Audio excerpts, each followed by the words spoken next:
Je vous retrouve aujourd'hui dans une nouvelle vidéo qui sera un nouveau vlog, donc je vous prends avec moi quelques jours, ce sera quelques jours avant et quelques jours après Noël, et donc cette vidéo sortira bien sûr après Noël.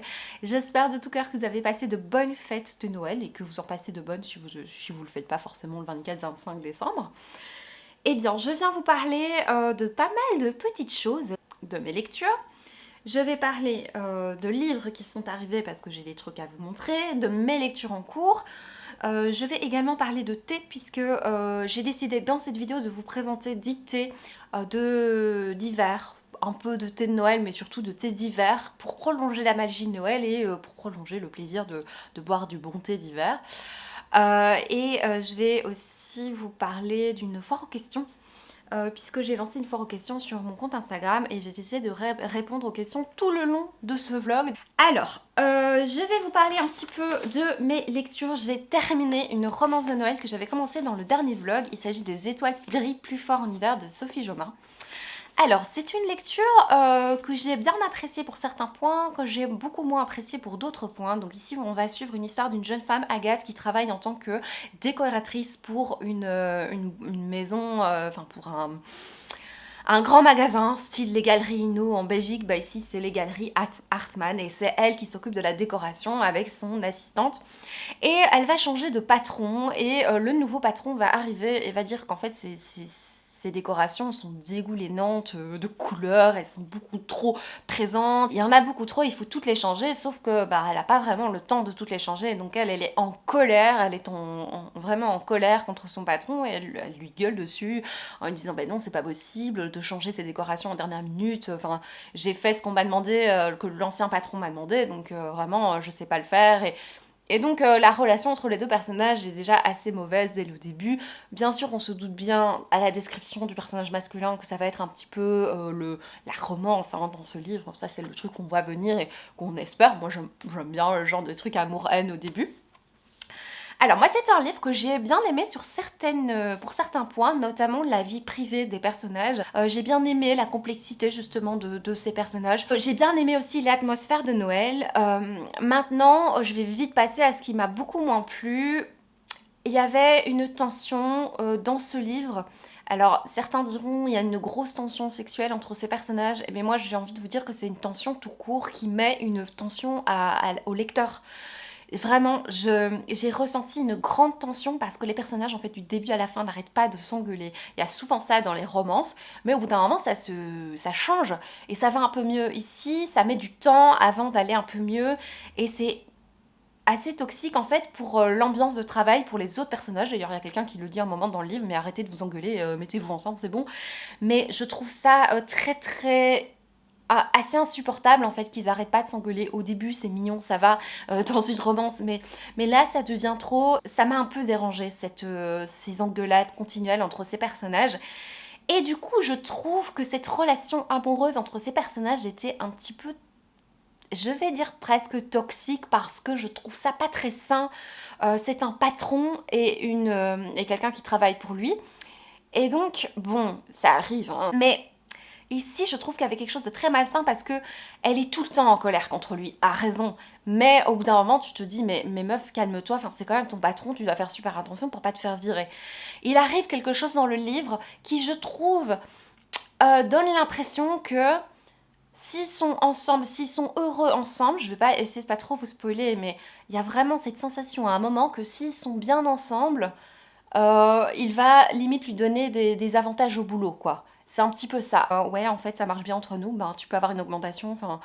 Voilà, alors peut-être pas qu'elle a une augmentation parce que ça marche bien entre eux, mais c'est quand même à un moment où ils s'embrassent que, quand même, elle lui demande, oui, est-ce que je peux récupérer mes avantages. Il dit oui. J'ai vraiment pas apprécié ce côté-là. Voilà, donc c'est une lecture plutôt mitigée parce qu'il y a des trucs que j'ai beaucoup aimé. J'ai pleuré 2 fois quand même dans cette lecture. Il y avait des grosses engueulades de moi qui m'ont vraiment attristée. À un moment, quand il l'engueule très fort, il est odieux avec elle. J'ai pleuré à 2 moments dans la lecture, mais j'y avais trop de tension et c'était pas doudou de Noël, quoi. C'était un petit peu... cette relation n'était pas très saine, je trouvais. Enfin voilà, ça c'est un peu le truc que je regrette. Donc ça c'est pour ma lecture. Pour ma lecture en cours. Alors, je vous avais dit, j'ai super envie de lire un thriller, donc j'ai commencé le Donato Carisi, je vous en ai déjà un petit peu parlé, je lis un petit peu, je picore un petit peu, parce que vous savez que j'aime bien lire plusieurs livres à la fois aussi, ça m'arrive. Bah là, en ce moment, je suis hyper heureuse, je lis plusieurs livres à la fois et je prends mon pied, parfois je me réveille un peu plus tôt que je devrais, et alors je lis un petit peu quelques pages de chaque livre, et je suis très heureuse comme ça, et donc le Donato Carisi, je passe un super moment pour le moment, je peux pas vous en parler plus, je vous avais fait un petit résumé dans le précédent vlog. J'ai commencé celui-là, je sais pas si je vais le continuer. Je vous dirai, hein, si je le laisse de côté, je vous dirai la raison. Je sais pas si je vais le continuer. Embrasse l'hiver et danse avec lui de Georgia Caldera. Voilà, j'ai commencé, je suis au tout début, donc je sais pas si je vais le continuer. Et comme on est quand même le 23 décembre et que ben, je serai quand même bien occupée le 24 et le 25, je sais pas si j'aurai le temps de lire continuellement ces 3 livres. Donc là, ça fait deux livres. Et le troisième livre que je suis en train de lire, il s'agit de Midnight in Everwood. Il s'agit de la réécriture de Casse-Noisette. Pour le moment, je passe un super moment. On va suivre le personnage de Marietta, qui est une jeune fille qui fait de la danse. Et en fait, ici, au début du roman, il y a un nouveau voisin qui vient d'arriver et il s'appelle Monsieur Drosselmeyer et il s'occupe des jouets, de faire des jouets. Il y a un petit peu le mystère de cette arrivée de ce personnage et donc on n'en sait pas trop pour le moment, mais en tout cas, sa famille est un peu insistante. Il faut absolument qu'il rencontre quelqu'un et elle a un prétendant, mais vraiment, elle le supporte pas. Il est hyper inintéressant. Donc on va voir ce que ça donne, c'est un peu classique hein, comme histoire. La dernière chose dont je vais vous parler, il s'agit donc du premier thé, le premier coup de cœur thé d'hiver dont je voulais vous parler. Il s'agit de Balade en Flandre de Compagnie Coloniale. Dans la précédente vidéo vlog, je vous avais parlé de Ronde d'automne, qui est vraiment également un coup de cœur. Celui-là, je pense qu'il le surpasse un tout petit peu. J'ai vraiment cette année, je pense, un gros coup de cœur pour la Compagnie Coloniale, un thé que j'ai acheté complètement sans en savoir grand chose. En fait, j'ai été intriguée par les arômes et je savais pas que ça allait être aussi bon. Et dans le même magasin, ils vendent Mariage Frères et je peux vous dire que je préfère 100 fois les thés de Compagnie Coloniale que Mariage Frères. Il s'agit de Balade en Flandre, thé noir spéculoos. Je suis pas une grande fan de thé noir, en plus je trouve pas que c'est un thé hyper digeste. Mais il faut vraiment qu'il y ait un arôme exceptionnel pour que j'aime bien un thé noir. Et ici, je trouve que le spéculoos et le thé noir se marient extrêmement bien. Et c'est vraiment délicieux. Et on nous dit, en fait, c'est une manière de faire le thé qui est un peu différente. Ils disent que c'est une aromatisation à la vapeur. Et donc, ça donne effectivement une espèce de brillance à ce thé. C'est vrai, la première fois que j'ai ouvert la boîte, j'ai remarqué que le thé était hyper brillant. Je me dis, mais qu'est-ce que c'est que cette histoire? Ils ont mis de quoi? De l'highlighter sur le thé? Qu'est-ce que c'est que cette histoire? Donc, enfin, là, ça se voit pas trop, mais sur les autres, ça sent bon. Sur les autres, ça se voit super fort. Donc, je suis hyper contente de ce thé. Franchement, gros coup de cœur. Voilà pour le thé.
Hello hello, je vous retrouve un petit peu plus tard, on est le 26 décembre, j'ai les cheveux mouillés mais je les connais, ils seront secs dans 5 minutes. Je ne suis donc pas chez moi, je suis donc dans la famille pour fêter Noël. Donc on est le 26 et je viens vous parler un petit peu de certaines petites choses. Déjà je voulais vous souhaiter un joyeux Noël en fait parce que je ne l'ai pas fait dans la dernière vidéo qui est sortie sur la chaîne et ben joyeux Noël, j'espère que vous avez passé de bonnes fêtes si vous l'avez fêté.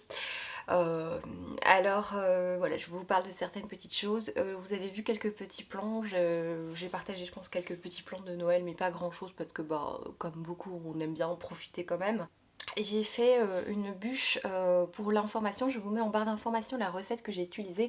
En fait j'ai fait la bûche comme chaque année, la bûche de Eva les petits plats qui fait une bûche assez chouette à base de génoise et facile à faire.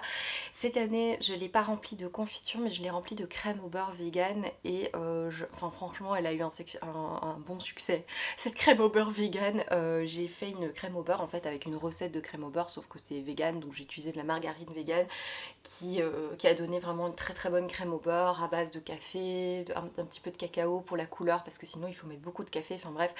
Et franchement elle était super bonne donc ça donnait bien, c'était bien gourmand, tout ce dont on avait besoin pour Noël et je suis contente parce que personne n'a dit quoi que ce soit par rapport au fait que ce soit vegan. Voilà, donc ça c'est pour les fêtes. Pour vous parler de thé, pour continuer dans ma lancée, donc dans cette vidéo j'avais prévu de vous parler de 10 thés d'hiver et je vais vous montrer des thés que j'ai goûtés.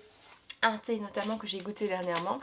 Il s'agit du... Alors, est-ce que je le retrouve? Oui, c'est celui-là. C'est le Noël à Moscou de la marque L'Autre Thé. Donc, Elisane, si tu passes par là, tu reconnaîtras. Elisane est super gentille. Elle est partie à Paris un moment et elle m'a ramené cette marque L'Autre Thé que je ne connais pas du tout.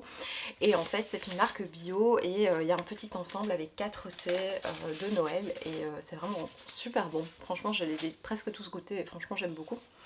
Et celui que je préfère c'est Noël à Moscou, thé vert épicé, orange cannelle. Alors c'est un goût plutôt classique.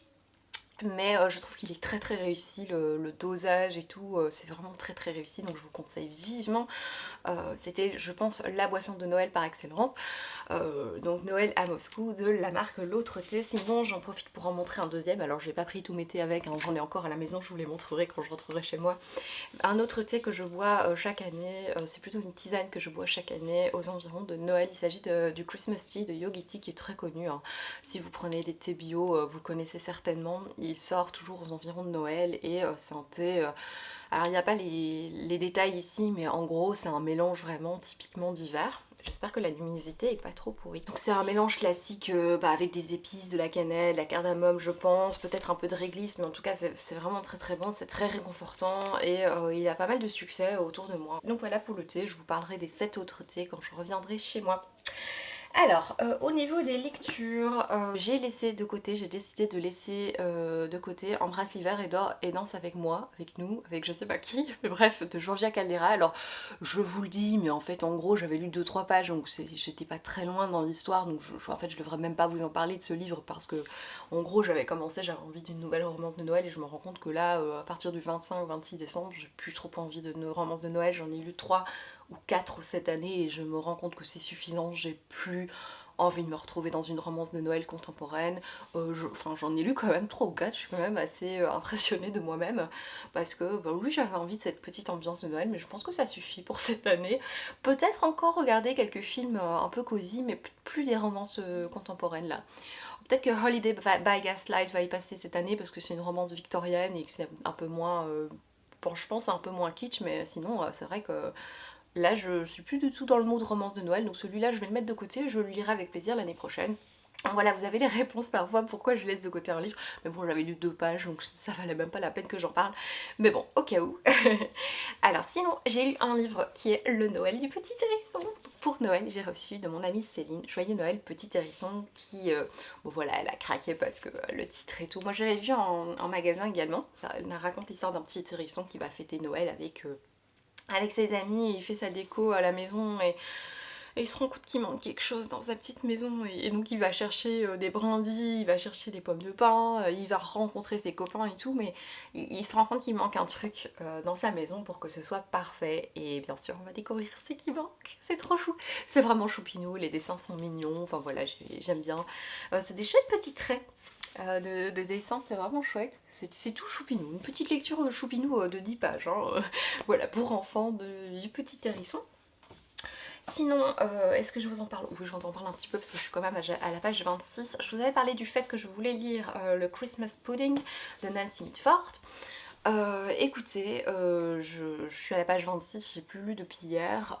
Ça c'est une des lectures parmi lesquelles je pioche, hein, puisque je pioche souvent entre différentes lectures.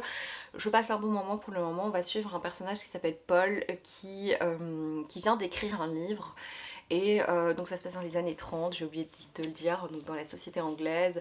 Et en fait, Paul, il vient d'écrire un livre, mais sauf que ça se passe pas comme il voudrait. Donc en fait, ce livre a un énorme succès, un succès foudroyant par les critiques, par les gens qui le lisent. Les gens le félicitent en disant que c'est le livre le plus drôle qu'ils aient jamais lu. Sauf que lui, il est profondément déprimé parce qu'il a pas écrit un livre drôle en fait. Lui, c'était hyper sérieux, c'était ses pensées profondes, voilà, il avait pas du tout l'intention de faire un livre drôle. Et du coup, à chaque fois que les gens lui disent ah ouais, ton livre, qu'est-ce qui est drôle et cette scène. Et lui il repense à cette scène et il se dit mais je voulais pas que ce soit drôle. Et c'est drôle, du coup c'est un peu cocasse je trouve. Et il a une histoire d'amour un peu triste. Enfin, la fille n'a pas l'air de l'aimer beaucoup en retour. En fait, on a différents personnages, hein, mais là je suis Paul et je pense que Paul va être un des principaux, je ne sais pas. Et donc oui, je pense qu'il y a combien? 16 personnages. Alors j'espère que ça va pas être trop compliqué de suivre ces personnages, mais en fait on les présente au début. En fait, le prologue nous présente les 16 personnages. Et donc à chaque fois qu'on parle d'un personnage, moi je reviens dans le prologue pour regarder ce qu'on nous disait sur ces personnages. On ne nous dit pas grand chose, hein, on nous dit juste au début du livre ce qu'ils vont faire. Donc Paul, on sait qu'il est chez lui, il regarde des services presse de son livre, puis on a Walter qui joue au bridge. Enfin, on a la situation de départ de plusieurs personnages et je crois qu'on va les retrouver au fur et à mesure du livre. Et donc à chaque fois je regarde qui est qui. Et ça me fait penser à la construction de Kérosène de Adeline Dieudonné qui est exactement comme ça en fait. On avait au départ une citation de départ dans la station-service et puis après on décrivait chaque vie de chaque personnage. Je trouve ça cool. Franchement j'aime bien cette construction. Alors il y a sûrement un nom mais enfin voilà, j'ai pas fait des études littéraires donc je ne sais pas comment s'appelle cette construction narrative mais en tout cas c'est vraiment chouette. Et franchement je passe un bon moment mais bon je suis à la page 26 hein. on va se calmer et je vais peut-être un peu continuer aujourd'hui, je ne sais pas puisque j'ai quand même du temps pour lire. Alors j'ai pris pas mal de livres avec moi et comme d'habitude j'ai fait la sélection sur le moment de livres que j'avais commencé et que j'aimerais continuer. Je vais vous montrer, j'ai pris mon Donato Carisi parce que j'ai vraiment envie de continuer mon thriller, le Donato Carisi qui est Je suis l'abysse, je suis toujours au même endroit, j'ai pas avancé depuis la dernière fois. J'ai pris également Midnight in Everwood de M.A. Cuisinard qui est un VO que je lis lentement mais doucement, qui est la réécriture de Casse-Noisette que je vais continuer à lire vraiment assez doucement je pense. Et j'ai pris mon Christmas Carol aussi. On est le 26 décembre et je n'ai pas fini le Christmas Carol, mais je l'ai découpé de manière à le lire tous les jours jusqu'au 31 décembre. J'ai décidé que c'était encore Noël jusqu'au 31 décembre, donc voilà.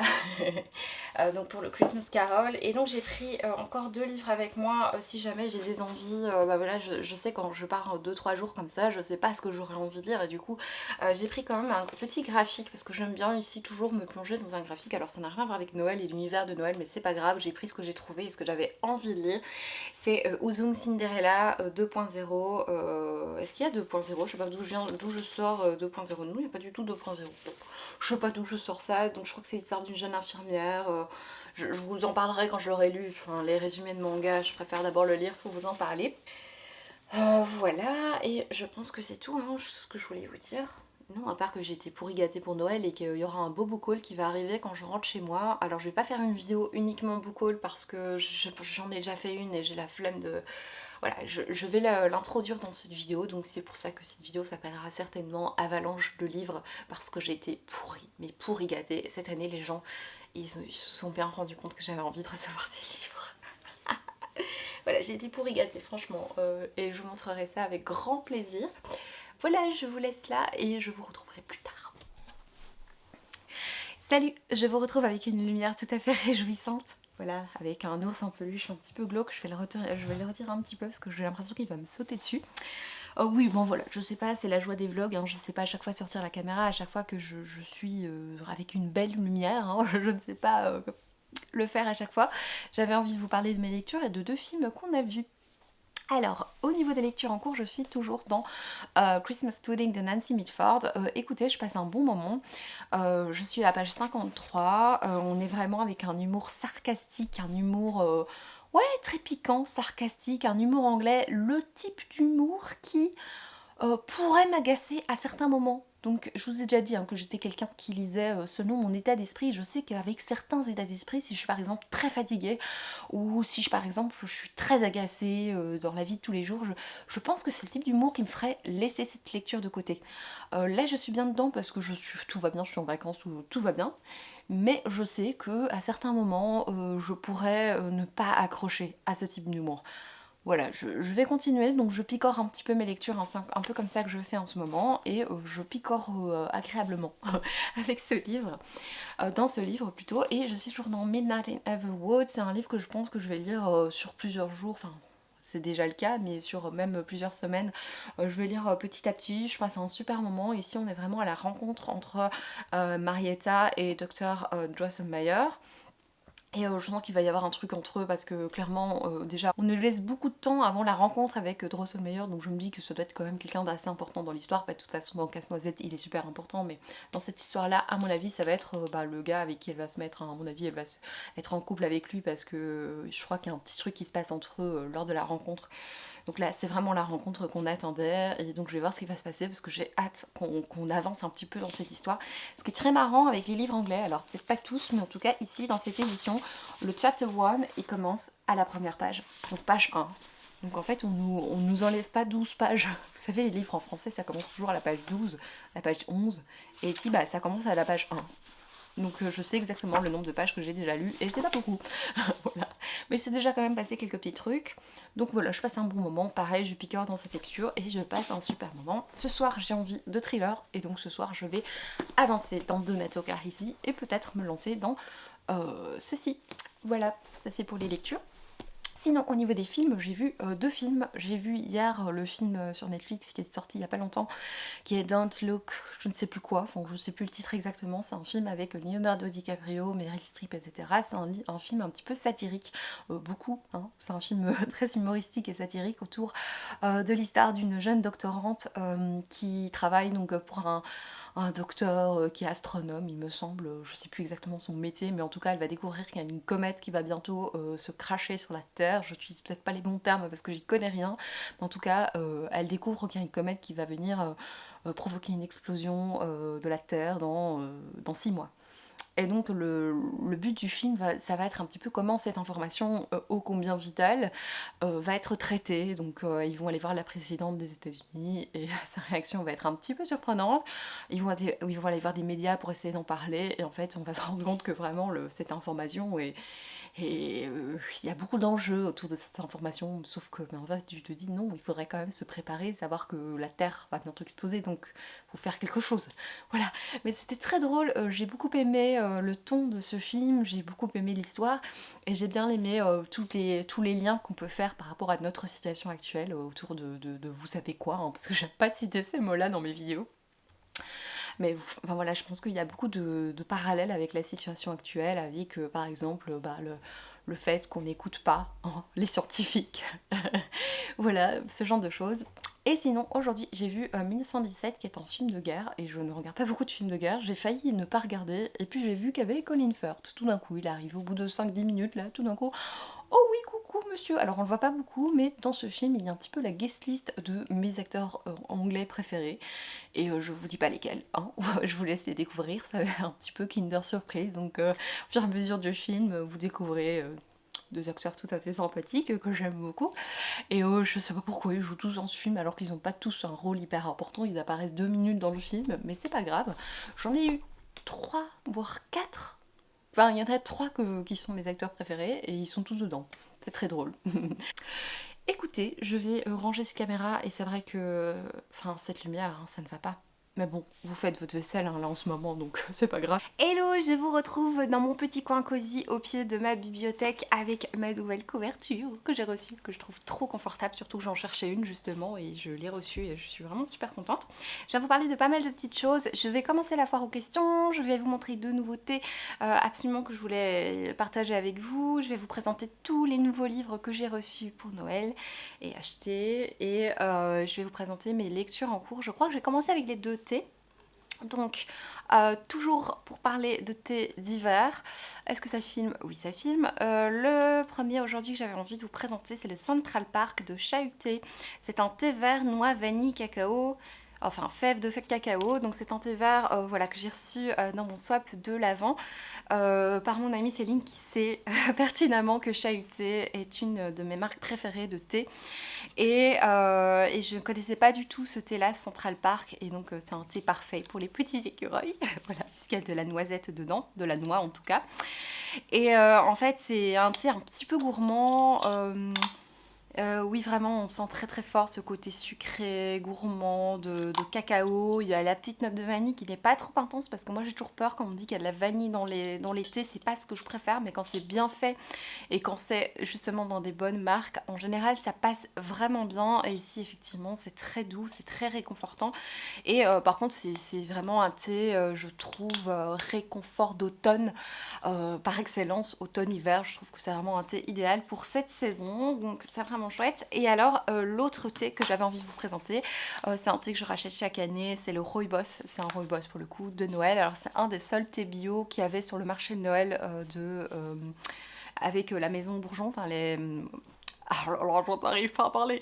Avec la marque Maison Bourgeon, c'est un des seuls thés bio qu'ils avaient cette année. Je crois que c'était le seul d'ailleurs.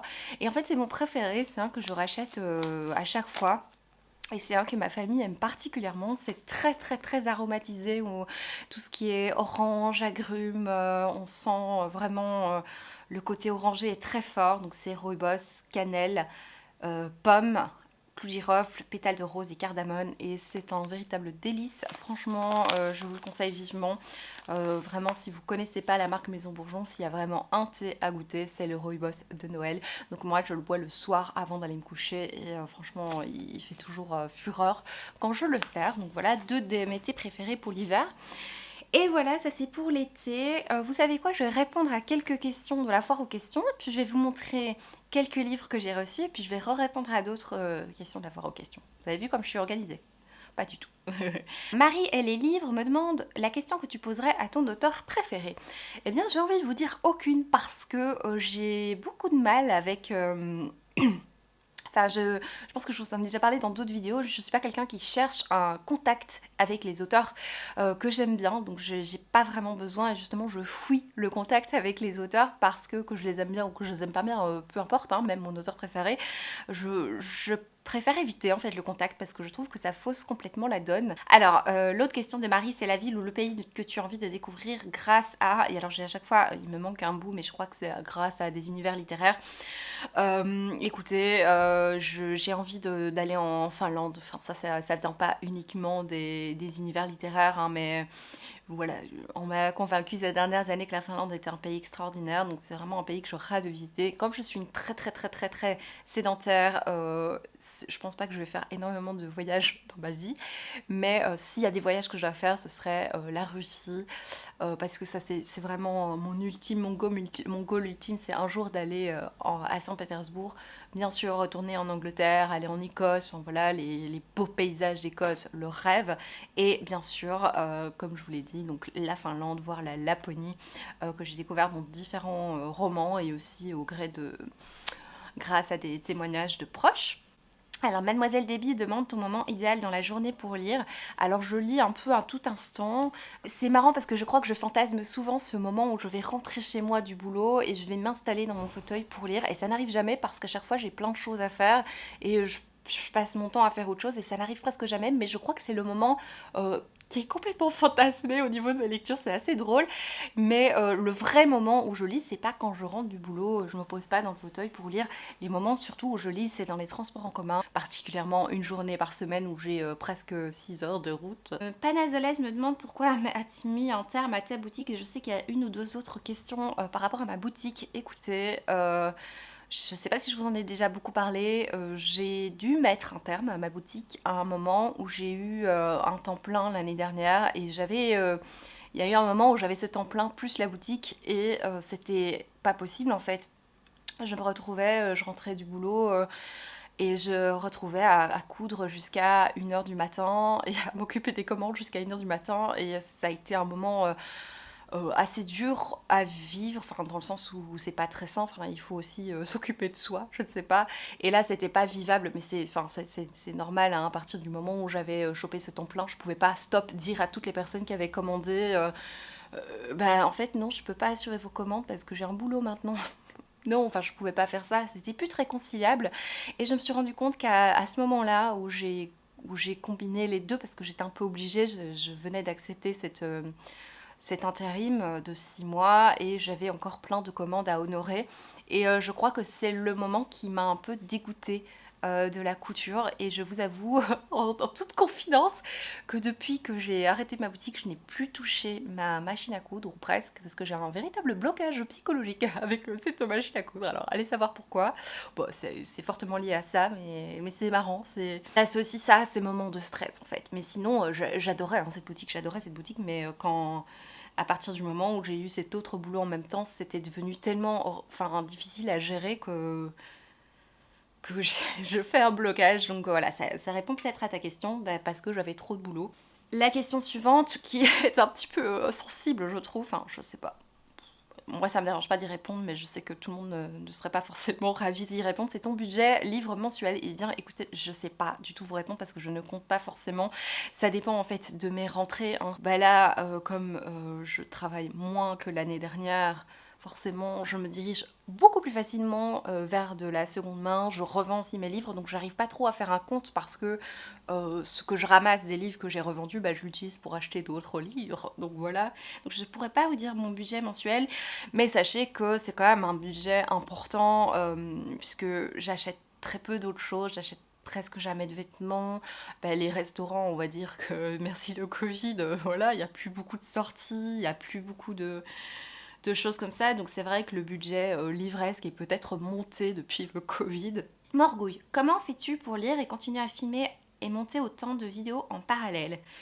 Eh bien, j'essaye de m'organiser, même si je suis une vraie désorganisée et bordélique, mais je fais beaucoup de listes, beaucoup. Donc tous les soirs, avant de me coucher, je dois absolument avoir fait ma liste pour le lendemain, sinon je n'y arrive pas. Et justement, pour les vidéos, en fait, maintenant, je programme, en fait. Je programme beaucoup les vidéos depuis quelques mois, depuis que j'ai un petit peu changé la manière de filmer aussi. J'ai décidé de programmer et je trouve que ça me convient bien parce que du coup ça me déstresse complètement. Pour répondre à la question comment fais-tu pour lire autant, je lis pas beaucoup. En fait, j'ai vraiment pas l'impression de lire beaucoup.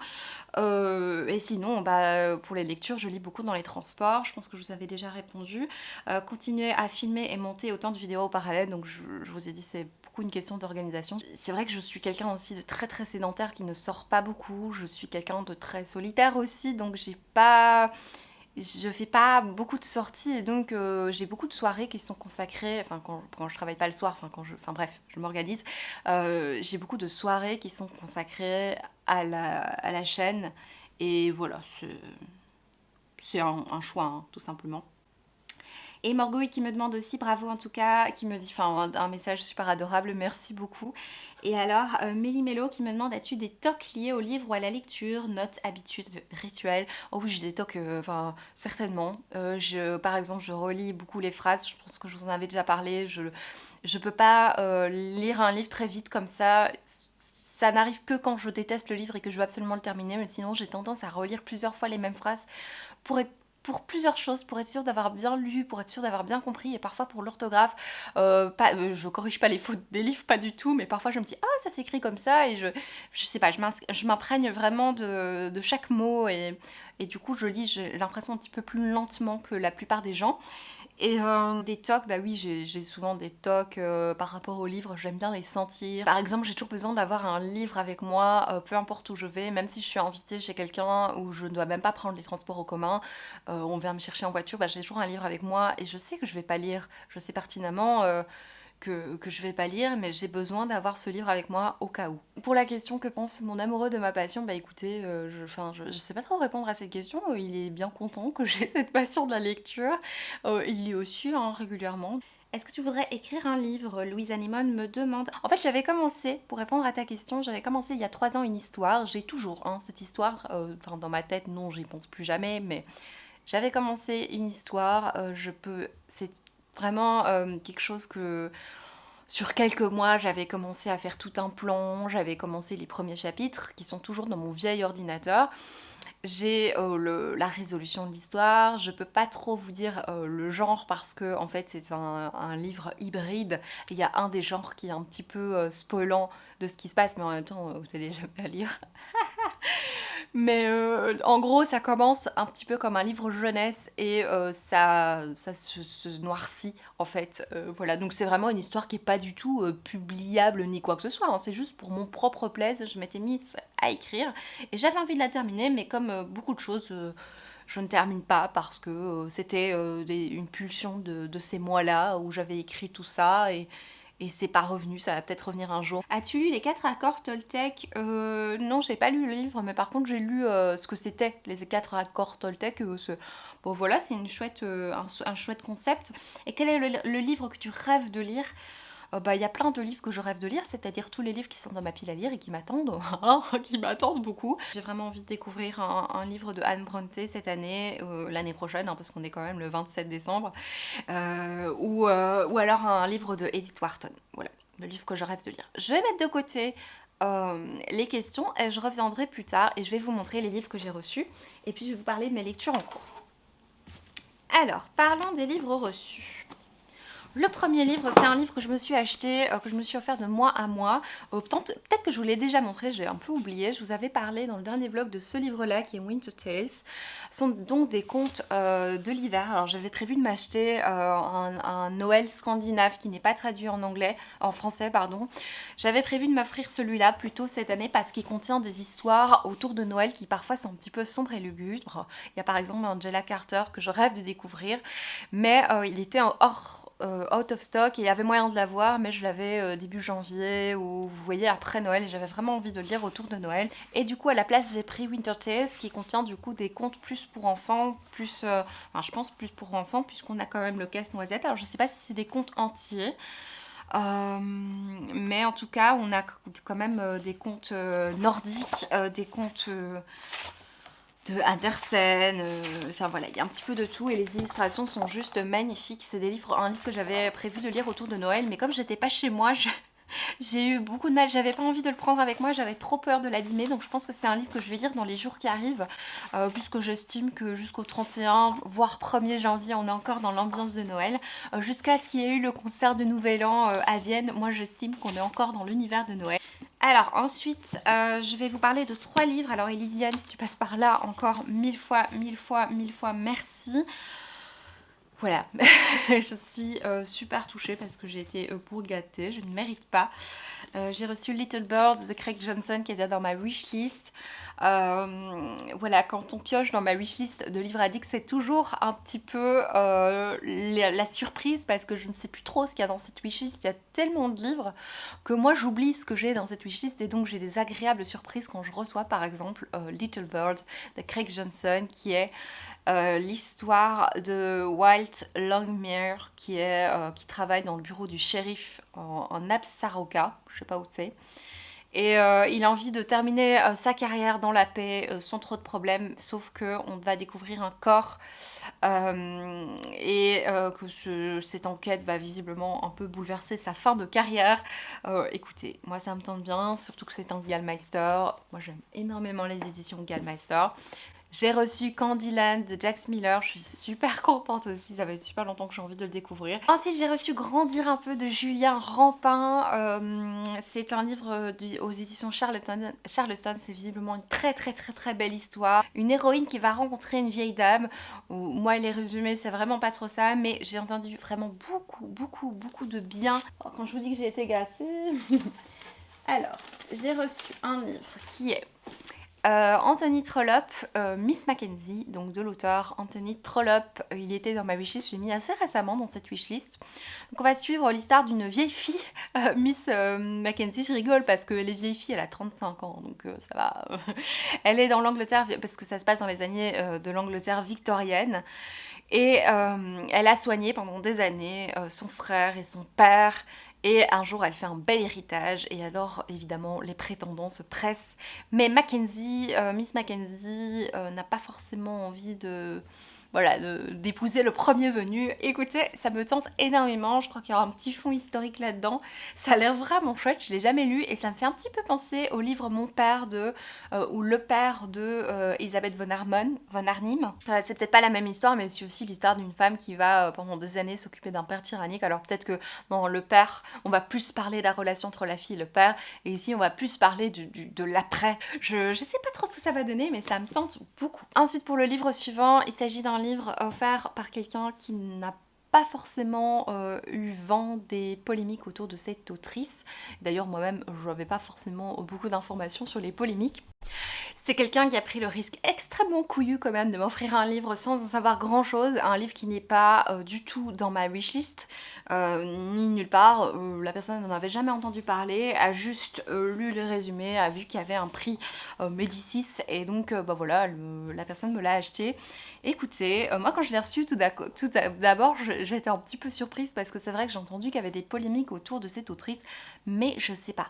Ce qu'il y a eu comme polémique, je suis un petit peu dans mon coin, je ne sais rien sur rien et surtout bah, je regarde pas du tout les médias et encore moins les médias français vu que je suis belge et visiblement il y a eu pas mal de choses sur les plateaux télé en France, mais bon voilà, moi j'en sais rien, j'y connais pas grand chose, je vous avoue. Pour une fan de lecture c'est peut-être pas top, mais bon voilà c'est comme ça, donc j'ai reçu Le Voyage dans l'Est de Christine Angot.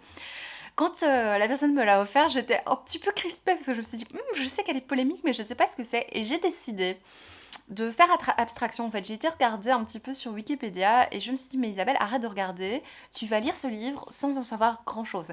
Ne cherche pas justement à avoir des informations, je vais lire ce livre pour voir s'il me plaît ou pas. Je vais découvrir cette autrice, visiblement elle fait beaucoup d'autofiction, ça j'avais commencé à lire dans sa biographie et ici on va parler je pense de l'inceste qu'elle a vécu avec son père, voilà ça a l'air assez terrible. Je vais pas du coup essayer de pas être influencée pour les rares choses que j'ai pu lire sur cette autrice et après quand j'aurai fini le livre, j'irai voir la biographie de l'autrice, j'irai voir ce qu'elle a pu dire sur l'un ou l'autre plateau, les propos problématiques, j'irai voir.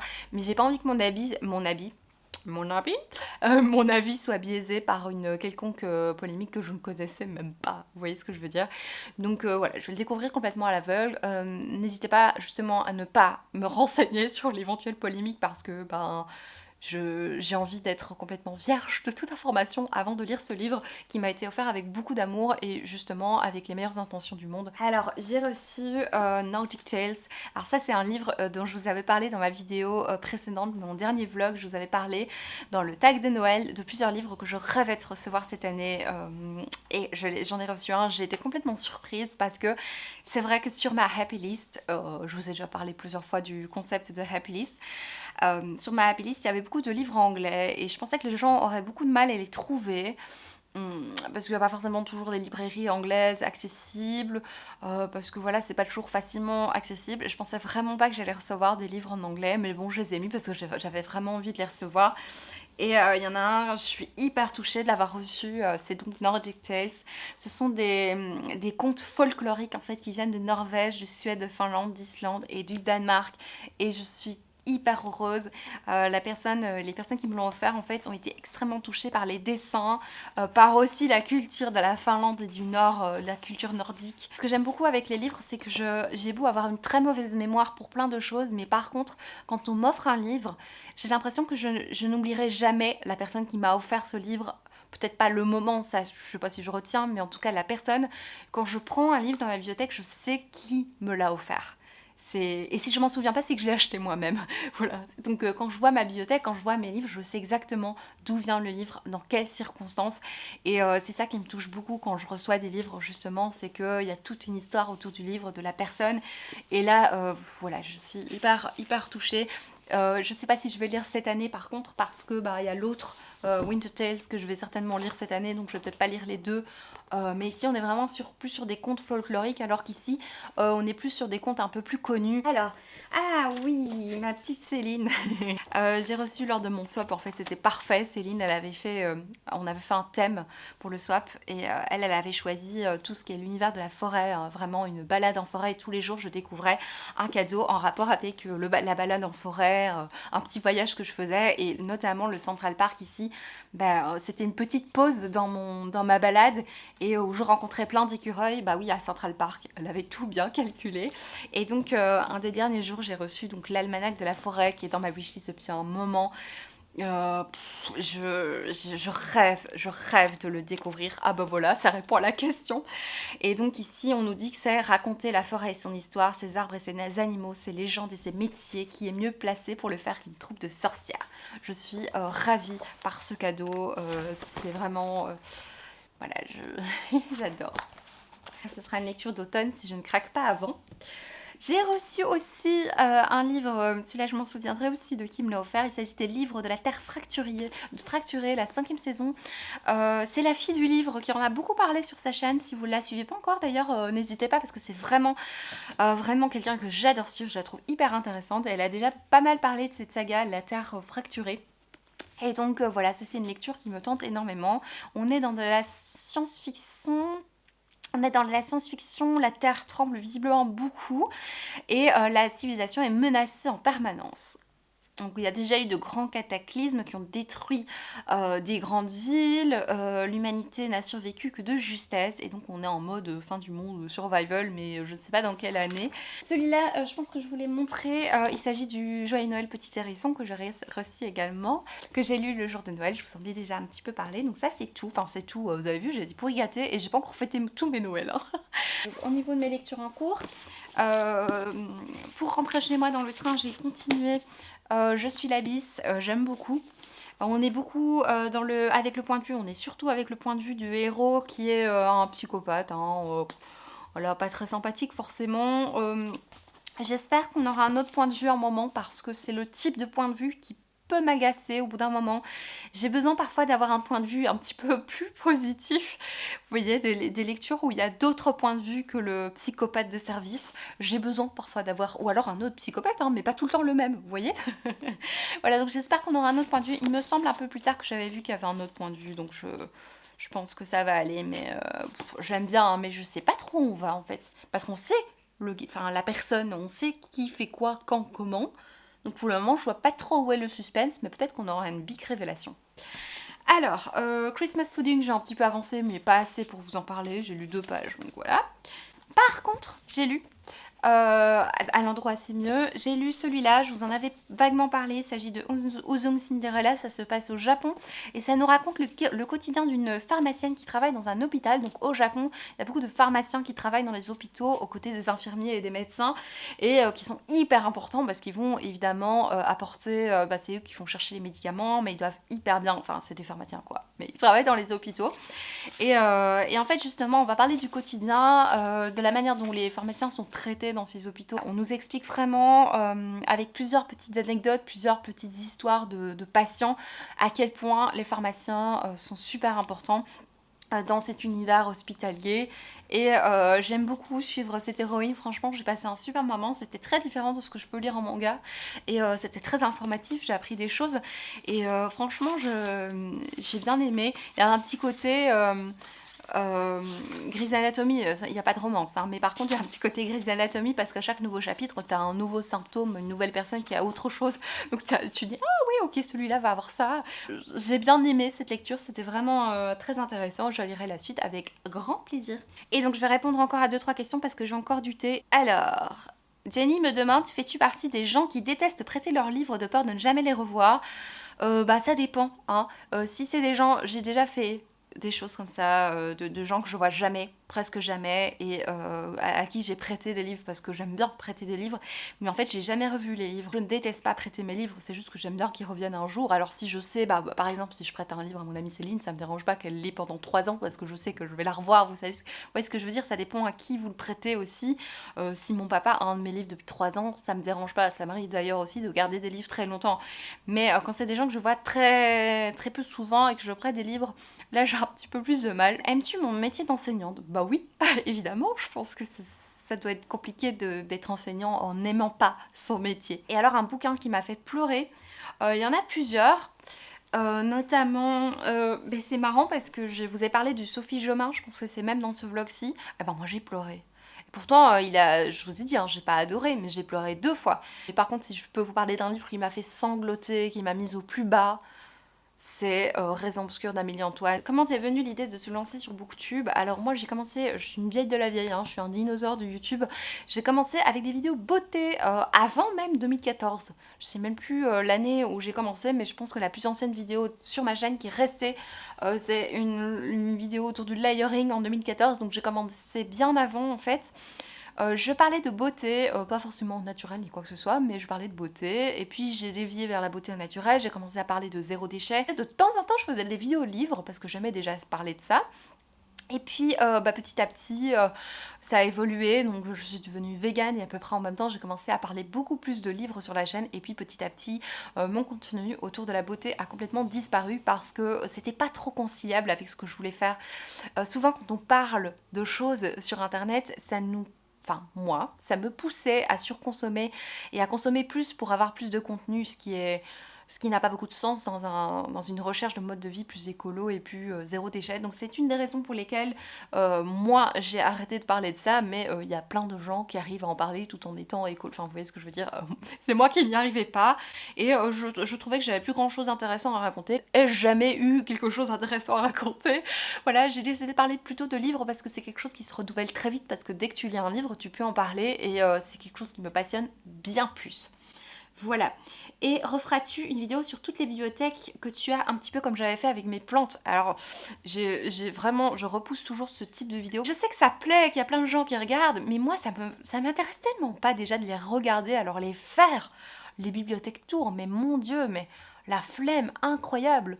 Franchement, j'ai une grosse flemme à l'idée de devoir faire ça un jour, mais je sais que ça peut être une chouette idée parce que comme ça, vous avez une idée un petit peu de tout ce que j'ai dans ma bibliothèque. Peut-être qu'un jour je le ferai, mais grosse flemme d'avance. Brigitte qui me demande tes livres, thé et plantes préférées. Je cite toujours les mêmes au niveau des livres. Ça doit être certainement Les Sœurs des Blois, Louise Tremblay des Sciences, ça doit être certainement les Harry Potter, etc. Les thés préférés, bah là dans cette vidéo j'essaie de vous présenter mes 10 thés préférés pour l'hiver, mais sinon j'aime beaucoup les comptoirs Florian qui font des thés, par exemple le thé de Bruxelles qui est un thé au spéculoos nougat qui est vraiment très bon. Et alors mes plantes préférées, ben, ça change tout le temps. Tout ce qui est Monstera, un peu variegata, c'est vraiment un type de plante que j'aime beaucoup. Ta meilleure lecture de 2021, je ne vais pas répondre à cette question parce que j'ai une vidéo qui est prévue à ce sujet, donc je n'ai pas envie de vous spoiler et de vous empêcher de regarder cette vidéo. Écoutez, je vais m'arrêter là pour les questions, je vous reprendrai demain certainement, je pense que je vais clôturer cette vidéo, je pense, le 29, un truc comme ça, quelque chose comme ça, ouais, je vais faire ça, pour que ce soit pas trop long non plus et trop indigeste à regarder. Et je me rends compte que j'ai oublié de vous présenter un livre que j'ai reçu de la part de mon compagnon. Il s'agit du tome 2 du Château des Animaux. Alors si vous me suivez depuis un moment, vous avez certainement entendu parler du fait que j'ai beaucoup aimé cette lecture. C'est une lecture que j'avais même refaite à l'occasion de l'émission de Canal+, Caractère, pour laquelle, bon, voilà, dans laquelle j'avais présenté le tome 1, parce qu'on devait présenter une petite séquence de 50 secondes sur un livre qui parle d'animalité. J'ai choisi celui-là. Ça a été une belle découverte et cette année, plusieurs personnes en fait ont découvert le Château des Animaux et l'ont beaucoup aimé, et ça me fait énormément plaisir de savoir que ce livre tourne un petit peu. C'est une chouette réécriture de La Ferme des Animaux et je suis super contente d'avoir le tome 2. C'est également un cadeau surprise qui ne faisait pas partie de ma liste et j'ai hâte de découvrir la suite des aventures de nos amis.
Je vous retrouve pour clôturer ce vlog. J'ai encore pas mal de choses à vous dire aujourd'hui. Je dois terminer ma foire aux questions, je dois vous parler des 5 derniers thés, je dois vous parler de livres que j'ai achetés et de mes lectures en cours, donc il y a du taf, hein, voilà.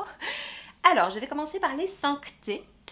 Je vais faire ça vite. Le premier, c'est le thé vert bio fête divine à la pomme confite cannelle de la marque Terre Doc. Alors c'est un thé qu'on peut trouver très facilement chez Nature et Découverte à la saison de l'hiver, à partir de Noël. Alors je sais plus quand, je crois que c'est début décembre, ils commencent à sortir les thés de l'hiver, notamment de Terre Doc. Ils font chaque année une petite sélection de thés qu'ils mettent en coffret. Et celui-là est présent chaque année, c'est juste qu'à chaque fois il a un nom différent. Donc ici c'est fête divine, mais l'année dernière je ne sais même plus ce que c'était, enfin chaque année ça change, mais il contient la plupart du temps de la pomme confite et de la cannelle. Donc c'est un thé vert vraiment délicieux avec un petit côté sucré avec la pomme confite et réconfortant avec la cannelle. C'est vraiment un thé que j'achète chaque année, que j'ai même déjà racheté en commandant sur le site parce qu'en milieu d'année j'en avais déjà plus, du coup je l'ai commandé dans leur boîte en métal. Et franchement, c'est un thé délicieux, j'en ai presque plus. Alors, un autre que je bois aussi chaque année, c'est le Noël en rêve de chez Maison Bourgeon. Alors, je vous ai parlé de Maison Bourgeon l'autre jour quand je vous parlais d'un autre thé. Ici, c'est un thé plutôt fruité avec des fruits rouges, de la groseille, des morceaux de fraises, pétales de rose et de bleu et blanc, des étoiles pailletées. Et franchement, il est vraiment délicieux. Il est très frais pour un thé. C'est très frais. J'aime vraiment beaucoup celui-là, il est pas bio par contre, si vous tenez au thé bio, le Noël en rêve malheureusement ne l'est pas, mais il est vraiment délicieux. Ensuite on a le thé de Bruxelles. Alors le thé de Bruxelles, c'est un thé que j'achète chez Comptoir Florian, c'est le deuxième paquet que j'achète chez eux, parce que j'ai déjà terminé le premier. C'est un thé qui contient du spéculoos et je pense du nougat.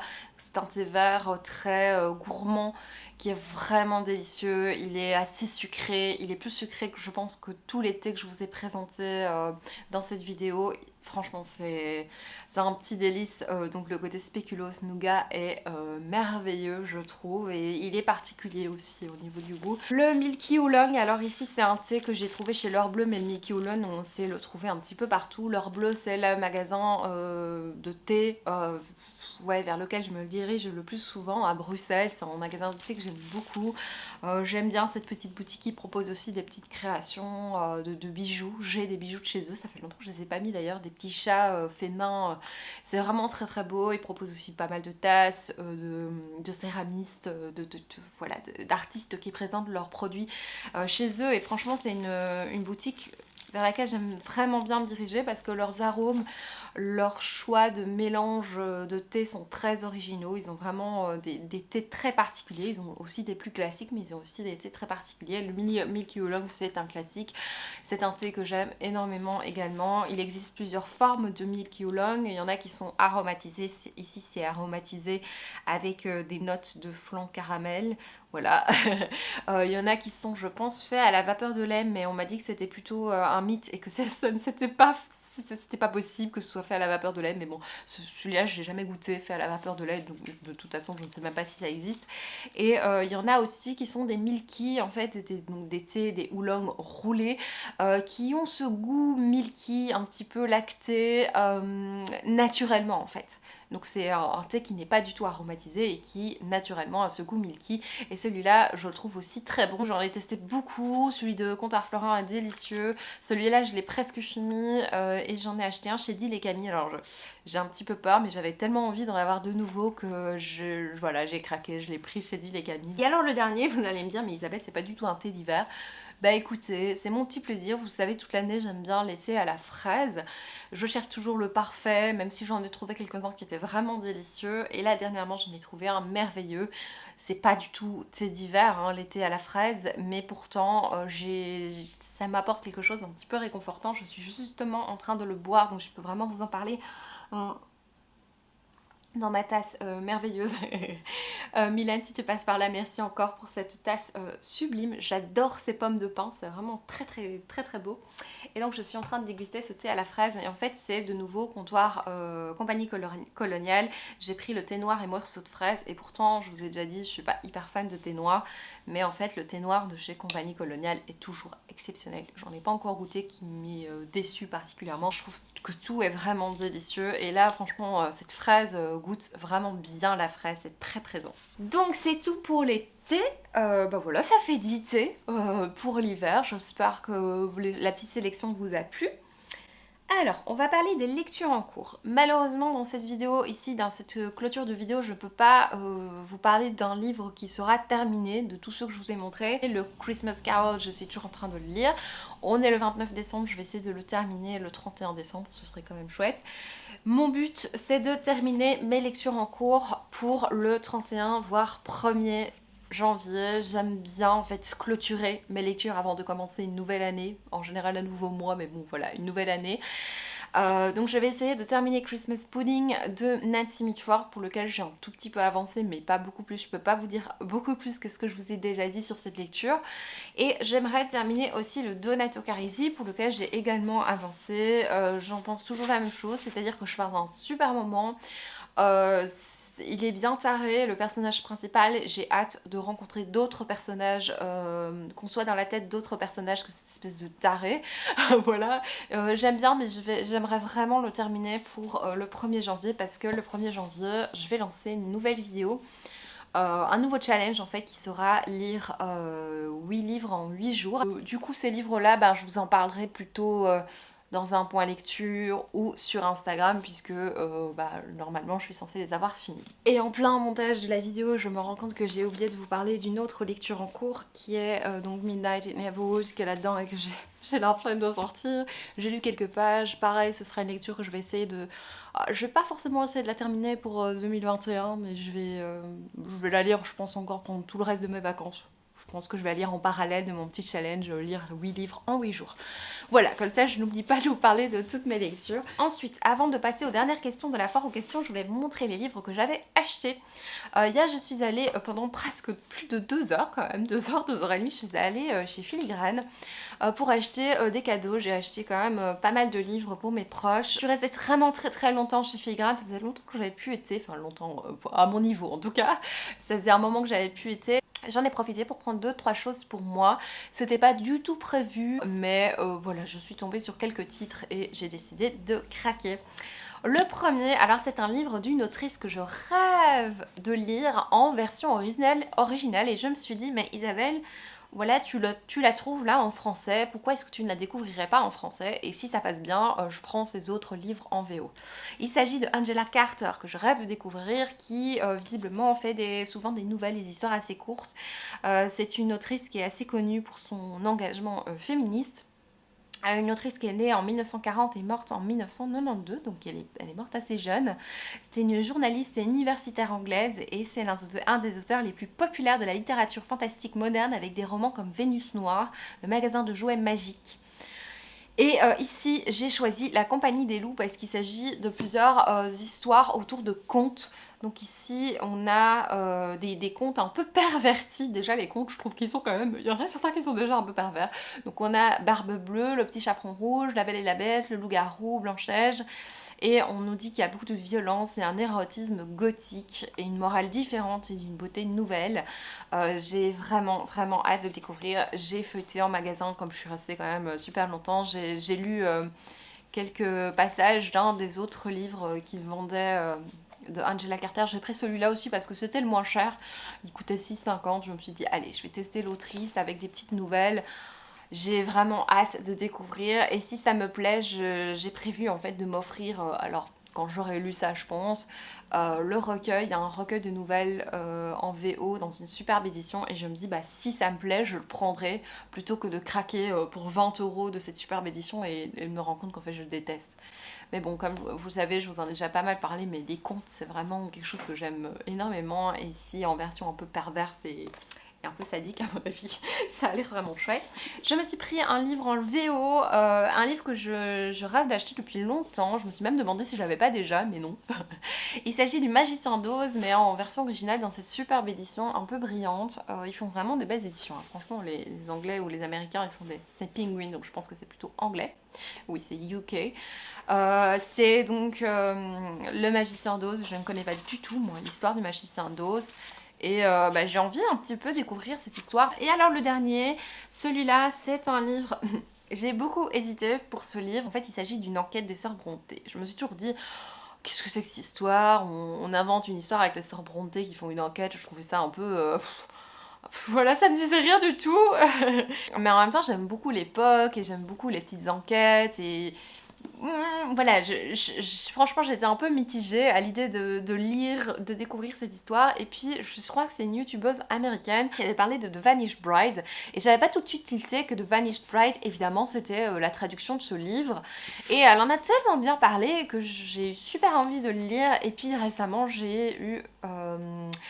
la vidéo, je crois que c'est Flo Inbooks qui en a parlé tellement bien, et comme d'habitude avec Flo, je suis super influencée, et du coup, grâce à la vie de Flo, j'ai fini par craquer. C'est elle qui a tranché, franchement, parce que j'ai failli le demander en anglais, et puis en fait, je me suis dit, bah non, je veux dire en français, je vais plus facilement me diriger vers une lecture en français, de toute façon, il est traduit, et ce sera quand même plus accessible pour moi. Donc c'est publié chez Hauteville, donc c'est La mariée disparue. Je sais pas à quel moment mon cerveau n'a pas fait tilt que The Vanished Bride, c'était La mariée disparue. Vous voyez. Ici on est dans le Yorkshire des années 1845, une jeune femme disparaît et donc en laissant des enfants en bas âge, et en fait les sœurs Brontë décident de mener l'enquête. C'est ça qui me faisait un peu peur, je me dis mais qu'est-ce que c'est que cette histoire? Et donc oui, elles vont enquêter et visiblement il y a un petit côté un peu féministe, je ne sais pas. Franchement, on nous dit que c'est une atmosphère gothique, des personnages bien plantés. Le seul truc qui me dérange, c'est la déformation historique de ces grandes écrivaines. Mais pourquoi pas, en fait, j'ai déjà lu des livres, des uchronies ou des trucs comme ça, donc pourquoi pas. Et j'en ai entendu vraiment du bien, ça a l'air vraiment chouette pour finir. Donc en plus, il est super beau. Pour la version anglaise est encore plus belle, mais bon, je pense que je vais plus vite le lire celui-là. Et je vais passer à la toute fin de cette vidéo, à la clôture de cette vidéo, qui sont les dernières réponses aux questions, la foire aux questions. Donc je vais tout de suite lancer ça. J'ai déjà répondu à la question ta meilleure lecture en 2021. D'ailleurs, j'ai hâte de faire cette vidéo, c'est la vidéo que j'attends de faire depuis... Enfin, chaque année, c'est celle que je préfère faire. Et moi, j'attends toujours, je veux toujours attendre jusqu'à la fin, jusqu'au 31 minuit, parce que je sais que il peut encore y avoir un coup de cœur le 31 décembre. On me demande avec quel livre commencer le thriller, avec quel livre ou avec quel auteur. Alors, je pense vraiment que la question c'est le thriller et pas le policier, parce que c'est vrai que c'est pas exactement la même chose.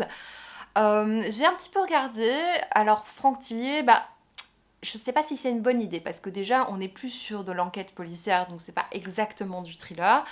Et sauf certains de ces livres qui sont plus des thrillers genre Rêver par exemple, c'est un thriller, Puzzle c'est un thriller, je suis pas fan de puzzle, hein, mais oui, vous pouvez éventuellement commencer par Rêver qui est un thriller à proprement parler, mais par contre Rêver, je pense qu'il y a des scènes un petit peu glauques, donc si vous ne savez pas, si vous aimez ce genre de choses, je vous conseille quelque chose d'un petit peu plus soft. C'est mieux peut-être de commencer par un thriller plus soft que d'être tout de suite traumatisé par un thriller, vous voyez ce que je veux dire, genre les apparences de Gillian Flynn ou ce genre de choses qui sont assez violentes. Je peux vous proposer par exemple Jacques Saucé, du poison dans la tête, qui mêle le thriller, donc il y a un côté angoisse, petite ambiance de suspense, plus le policier, puisqu'on a une petite enquête policière. Je pense pas qu'on était vraiment sur quelque chose de glauque avec du poison dans la tête, à moins que je me trompe. Peut-être quelque chose un peu psychologique aussi pour commencer, du type Entre toutes les mers de Ashley Audrin, qui a été une très très bonne lecture, parce que ça vous permet de vous attacher peut-être à l'un ou l'autre des personnages et de voir si vous aimez ça. Et si vous trouvez que c'est pas assez, lisez Franck Tillier, lisez des trucs beaucoup plus trash, genre les Donato Carisi qui sont quand même beaucoup plus trash. Voilà, Nicolas Feuze qui entraîne bien dans des ambiances vraiment chouettes. Donc voilà, ça c'est pour le thriller. Mademoiselle Copefty me demande des petits nouveaux dans ta collection de tasses. Je sais que c'est rapport avec les livres qu'elle me dit. Alors la petite dernière qui est arrivée, c'est celle-ci. que, bah voilà, que j'ai reçu de quelqu'un d'adorable. Mylène, merci de tout cœur. Même si tu sais que j'ai déjà beaucoup de tasses, mais je t'avoue que moi, franchement, j'ai jamais trop de tasses. Je suis super, super heureuse. Je la trouve magnifique. C'est très particulier. On dirait que c'est gravé. Et franchement, j'avais pas du tout de tasses comme ça. Donc vraiment, c'est très hivernal avec des branches de sapin et pommes de pin. Franchement, j'en suis très, très, très fan. Voilà. Alors, ta façon de consommer les livres et la lecture est-elle différente depuis BookTube? Certainement. La manière dont je traite ma lecture quand je l'ai terminée est un peu différente puisque je prends note de ce que j'ai aimé, ce que j'ai moins aimé. J'essaye d'avoir quelque chose à vous raconter dès que j'ai fini ma lecture. Mais c'est vrai que ma façon de consommer les livres, ma façon d'acheter les livres, oui, a fort changé depuis BookTube, mais surtout depuis les influences en fait. Hein. Même pas en tant que créatrice de vidéos, mais plutôt en tant que consommatrice de vidéos. J'achète beaucoup plus de livres. Parfois aussi, j'achète des livres pour des vidéos thématiques. Je pense à... Bon, ça fait longtemps que j'en ai plus fait, mais ça m'est déjà arrivé d'acheter un ou deux livres pour une vidéo que j'avais envie de vous présenter et d'essayer de lire ces livres pour une vidéo spécifique. Alors on me demande si tu devais conseiller un livre à lire absolument un vrai coup de cœur, lequel je sais jamais répondre à cette question parce que je peux pas... Oui, je pourrais dire des Diables et des Saints, mais je suis pas sûre que tout le monde aimerait forcément des Diables et des Saints. Donc même si c'est une lecture splendide, voilà, je suis pas sûre que tout le monde aimerait, donc ça dépend vraiment des goûts de chacun. On me demande si tu ne devais garder qu'un seul livre, lequel serait-il? Écoutez, c'est très difficile à répondre comme question parce que il faudrait que ce soit un livre très très long, puisque que je puisse le relire en ayant oublié le début, donc ça pourrait être par exemple Harry Potter 5 qui est vraiment très long. Ou un livre que je n'ai jamais lu pour avoir la surprise. Mes librairies favorites sur Bruxelles ou ailleurs en Belgique, alors il y en a plusieurs. Il y a notamment Le Raconteur qui est à Woluwe. J'aime beaucoup cette librairie, particulièrement pour les livres qu'ils mettent en évidence. C'est un peu comme ça que je choisis en fait mes librairies préférées. C'est par rapport à la personnalité aussi du vendeur, enfin du libraire, hein, qui va mettre en évidence ses coups de cœur. Et c'est vraiment quelque chose que j'aime beaucoup dans certaines librairies, c'est de me rendre compte que certains libraires ont les mêmes goûts que moi ou peuvent conseiller des choses que je vais vraiment, pour lesquelles je vais vraiment accrocher. Et chez Le Raconteur, j'ai déjà eu plusieurs fois des livres qui ont été mis en évidence et qui ont été des coups de cœur pour moi. Et j'aime bien cette petite librairie, je la trouve très familiale. On a aussi la librairie Jaune à Jette, qui est une librairie... Bon, vers laquelle je me dirige un peu moins parce que j'habite pas du tout le quartier, mais j'aime beaucoup aussi leur choix de livres qu'ils vont mettre en évidence, qui sont souvent, je me souviens, il y avait My Absolute Darling à l'époque où il n'était pas encore trop connu, il y avait pas mal de livres qui avaient été des coups de cœur pour moi alors qu'ils n'étaient pas encore trop connus à l'époque. J'aime également beaucoup la librairie, alors j'adore la librairie Molière à Charleroi, mais j'ai jamais encore eu le temps de vraiment rester dans cette librairie une heure entière par exemple, le rêve. À chaque fois je vais très vite parce que j'ai pas beaucoup de temps et j'aimerais tellement passer plus de temps dans cette librairie. J'aime beaucoup aussi les livres qui sont mis en évidence, je trouve que il y a un large choix, c'est vraiment chouette. Et alors, oui, il y a Filigrane et Tropisme. Alors, oui, j'aime bien Tropisme, c'est juste un petit peu petit. Et voilà, j'aime bien cette librairie, hein, mais je pense pas que ça fait partie de mes favorites. Filigrane, dans mon top 5, on va dire, c'est pas ma préférée, bizarrement. Je dis bizarrement parce que c'est vrai que j'y vais beaucoup chez Filigrane, je vous en parle beaucoup, mais c'est simplement parce qu'elle est pas loin de chez moi. C'est surtout pour ça, en fait, c'est pour une raison pratique, je vais beaucoup chez Filigrane parce que moi je mets un quart d'heure pour y aller et du coup, je peux aller à pied aussi. Enfin voilà, c'est vraiment simple pour moi, mais c'est pas forcément ma préférée parce que justement elle est très très grande. Alors il y a certains moments où j'aime bien passer 2 heures dans une énorme librairie, mais je pense que je me sens beaucoup mieux dans une librairie un petit peu plus petite et peut-être plus avec moins de monde et plus familiale aussi. Mais sinon c'est clair, Filigrane c'est un peu... oui, il y a énormément de choix, on peut passer des heures dedans. Comptes-tu reprendre ta boutique et pourquoi ne fais plus de création sur Etsy? Je crois qu'il y a eu 3 questions autour de ma boutique. Je vous ai déjà répondu en fait en partie à cette question. Reprendre ma boutique, j'en sais rien.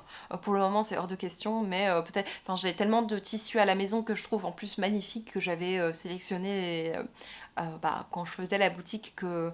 Oui, un jour, je vais peut-être reprendre, mais c'est pas pour tout de suite. Agnès me demande, tu enseignes quelle matière? Et donc, j'enseigne la musique aux petits et j'enseigne surtout, ça c'est mon métier, je suis prof de violoncelle. Et alors, on me demande quelles sont tes envies pour tes réseaux sociaux en 2022. J'ai pas forcément d'envie pour les réseaux sociaux, juste ne pas me forcer et continuer à faire ce que j'aime bien, même si c'est pas forcément ce qui plaît le plus. J'ai envie de reprendre un peu les vidéos plantes, c'est juste que j'avais pas trop d'inspiration les derniers mois, c'est pour ça que j'en ai plus trop fait. Je me suis jamais forcée, hein. Honnêtement, si j'avais pas envie, je l'ai pas fait, mais continuer comme ça, ne pas me forcer, continuer à me faire plaisir et à faire des vidéos qui me plaisent. Et pour Instagram, c'est un peu pareil, hein. Prendre mon pied à prendre des photos quand j'ai envie, et si j'ai pas envie, j'en fais pas. Voilà, voilà. Eh bien, c'est tout pour cette vidéo. J'espère qu'elle vous aura plu. Elle aura été de nouveau un petit peu longue, hein. Je vous remercie de l'avoir regardée jusqu'au bout. Je vous fais de gros bisous et je vous dis à bientôt.